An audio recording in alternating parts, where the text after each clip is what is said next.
నాలుకను కాపాడుకోవాలి, మన పెదవులను మనం కాపాడుకోవాలి. దేని విషయంలో కాపాడుకోవాలంటే కొండాలు చెప్పకుండా ఉండేటట్లుగా.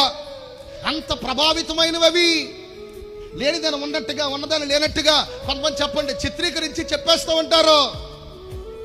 నేను అంటాను, కొన్ని సంగతులు ఏదన్నా కుటుంబ విషయంలో విన్నప్పుడు కాస్త మౌనంగా ఉండి దేవుని బిడ్డలారా దాని విషయాల్లో ఓర్పు కలిగి ఉండి మనం ఎక్కడున్నామో అక్కడే దాన్ని భూస్థాపితం చేసేయాలా. అంతేగాని కళ్ళకి చెప్పండి చూసినట్టుగా, చెవిలో విన్నది ఉన్నట్టుగా చెప్పండి, ఊరంతా చాటింపేయకూడదు.